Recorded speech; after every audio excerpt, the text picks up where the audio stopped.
shot, and then Bobby Kennedy being shot, and Martin Luther King being shot. Those assassinations were very critical in the 70s. How old were you when? In the 60s they were. Yeah. How old were you when Martin Luther King was shot? I was in college. Okay.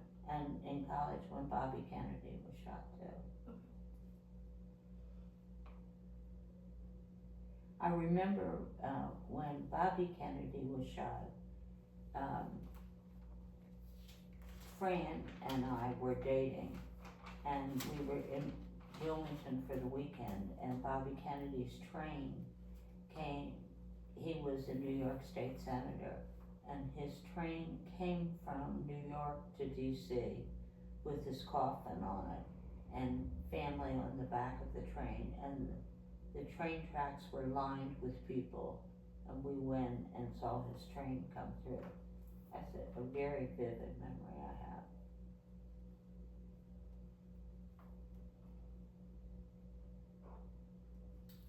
How did you and your husband meet? Oh, we were working at a church day camp. He was like the director of the day camp. And at that time he was studying to be a priest. He was in the seminary. And I had just finished high school and was volunteering at this day camp. And we developed a friendship over the course of the summer and met, like planning the day camp activities, and very innocent kind of interaction to start with. Yeah. Were you involved or impacted by the civil rights movement? Yes, I was very involved. For the age I was, we went to demonstrations.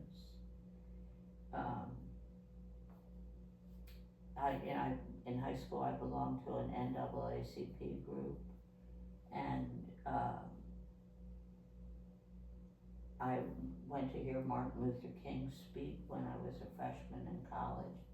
He spoke in Philadelphia, and I remember writing papers about the civil rights and the disparities and people not being allowed to vote.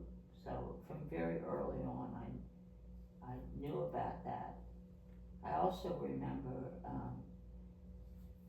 one whole summer, actually the summer that my husband and I met, we demonstrated, I think twice a week, in front of an apartment building where a slum landlord lived, and had placards. I remember chanting, "Slum landlords must go, slum landlords must go." And so, yeah, we were involved in that. Shoot.